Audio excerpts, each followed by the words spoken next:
Deer student, welcome to Pharma Street Academy. দেখো, ফার্মাকোভিজিলেন্সের জবে যারা যেতে চাইছো after B Pharm, M Pharm, বা হচ্ছে যে অ্যাসেঞ্চারের মতো কোম্পানি তে যারা যেতে চাইছো, জয়েন করতে চাইছো, হতে পারে তুমি ফ্রেশার্স বা হতে পারে তোমার এক্সপিরিয়েন্স রয়েছে 1 বছর, 2 বছর, 3 বছর, সেটা তোমার অবশ্যই এক্সপিরিয়েন্সটা তোমার অ্যাডভান্টেজ, তোমার বেনিফিট হিসাবে কাউন্ট হবে। কিন্তু যারা ফ্রেশার্স রয়েছে তারাও কিন্তু অ্যাপ্লিকেশন করতে পারো। তো আমি সেই রিগার্ডিং তোমাদের একটু এখানে অ্যাসেঞ্চারের যে রিক্রুটমেন্ট চলছে সেটাই একবার তোমাদের এখানে দেখিয়ে দেবো। তো দেখো, অ্যাসেঞ্চারের যে রিক্রুটমেন্ট চলছে এখানে গিয়ে তোমরা অ্যাপ্লাই করতে পারো, অ্যাপ্লাই ফর দিস জব তোমরা করতে পারো, এবং এই অ্যাপ্লিকেশনের যে লিঙ্কটা সেটা আমি এই ভিডিওর কমেন্ট বক্সে, তোমাদের কমেন্ট সেকশনে আমি দিয়ে দেবো। তোমরা সেখান থেকে ডাইরেক্টলি অ্যাপ্লাই করতে পারো, ঠিক আছে। এবার এরপরে চলে যাব যে জব ডেসক্রিপশন বা কি কি তোমাদের রিক্রুটমেন্ট কিভাবে হবে, বা কোথায় অফিস থাকবে, ওয়ার্ক ফ্রম অফিস নাকি ওয়ার্ক ফ্রম হোম, সেটাও তোমাদের আমি বলে দেবো।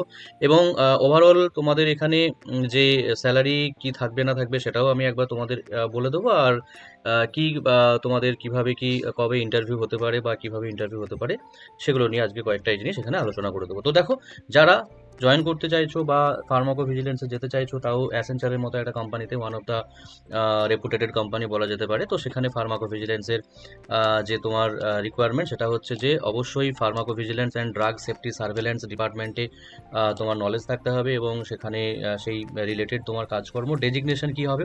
ডেজিগনেশন হচ্ছে ফার্মাকোভিজিলেন্স সার্ভিস নিউ, মানে নিউ অ্যাসোসিয়েটেড ফার্মাকোভিজিলেন্স তোমার ডেজিগনেশন হবে। আর কোয়ালিফিকেশন হচ্ছে minimum bachelor of pharmacy B Pharm তোমার কমপ্লিট থাকতে হবে, এবং যদি সেটা হয়, আদারওয়াইজ লাইফ সায়েন্সের উপরে যদি ব্যাচেলার ডিগ্রি থাকে তাও অ্যাপ্লিকেশন করা যায়। তো অনেকের কোশ্চেন হচ্ছে যে বি ফার্মের পরে আমার এম ফার্ম করা আছে, আমি ফ্রেশার্স, তাহলে কি জয়েন করতে পারবো? অবশ্যই তুমি তোমার বি ফার্মের উপরে তুমি অ্যাপ্লিকেশন করতে পারো, ঠিক আছে।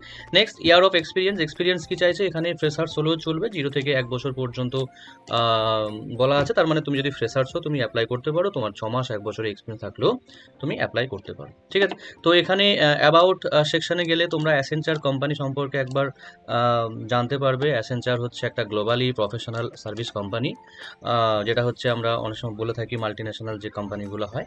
তারপরে হচ্ছে একটু নিচের দিকে চলে আসলে এখানে তোমরা কোয়ালিফিকেশান, তোমাদের যে অফিস, মানে যে লোকেশান, কোন লোকেশানের জন্য অ্যাকচুয়ালি রিক্রুটমেন্ট হচ্ছে এখন, সেটা হচ্ছে চেন্নাইয়ের জন্য, ঠিক আছে। চেন্নাই অফিসের জন্য এখন রিক্রুটমেন্ট হচ্ছে। নেক্সট, তোমাদের অ্যাবাউট অ্যাসেঞ্চার সম্পর্কে যদি জানতে চাও, এখান থেকে তোমরা অনেকটা আইডিয়া পেয়ে যাবে কোম্পানি সম্পর্কে। এবং অবশ্যই এই মানে যদি যারা ইন্টারভিউ দেবে তারা অবশ্যই এই কোম্পানি সম্পর্কে ভালো করে জেনে নিও।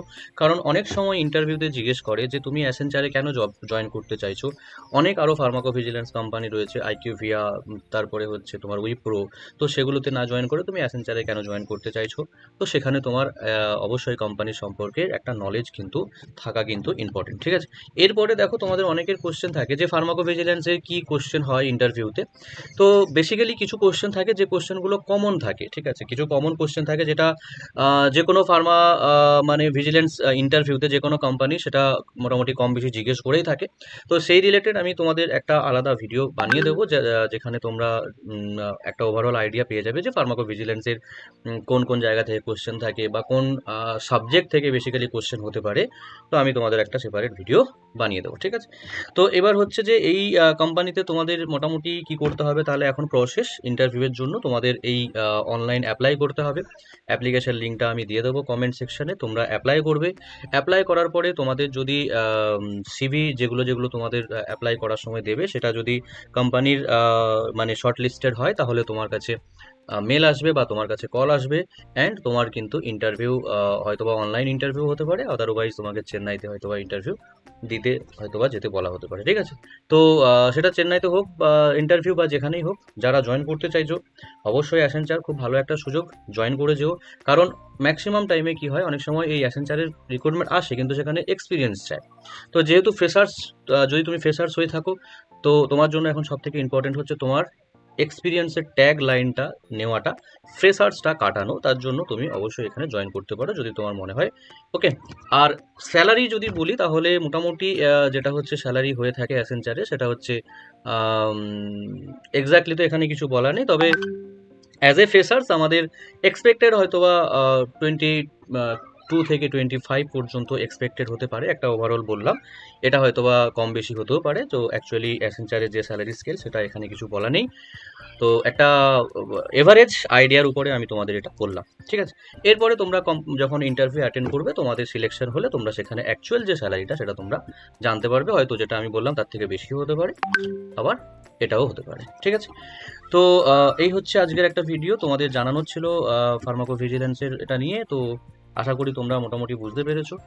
যদি কোনো কোয়ারিজ থাকে, কোশ্চেন থাকে, তোমরা অবশ্যই কমেন্ট করতে পারো, এবং তোমার যারা বন্ধুরা আছে তাদের, ফ্রেশার্স যারা রয়েছে তাদের সঙ্গে শেয়ার করতে পারো, অবশ্যই তাদের বেনিফিট হতে পারে। আর নেক্সট এরকম জব আপডেট আমি আরও তোমাদের সঙ্গে আলোচনা করব। যদি পেতে চাও সেই জব আপডেটগুলো, তাহলে অবশ্যই চ্যানেলটাকে সাবস্ক্রাইব করে রেখো, ঠিক আছে। Thank you so much everyone, all the best.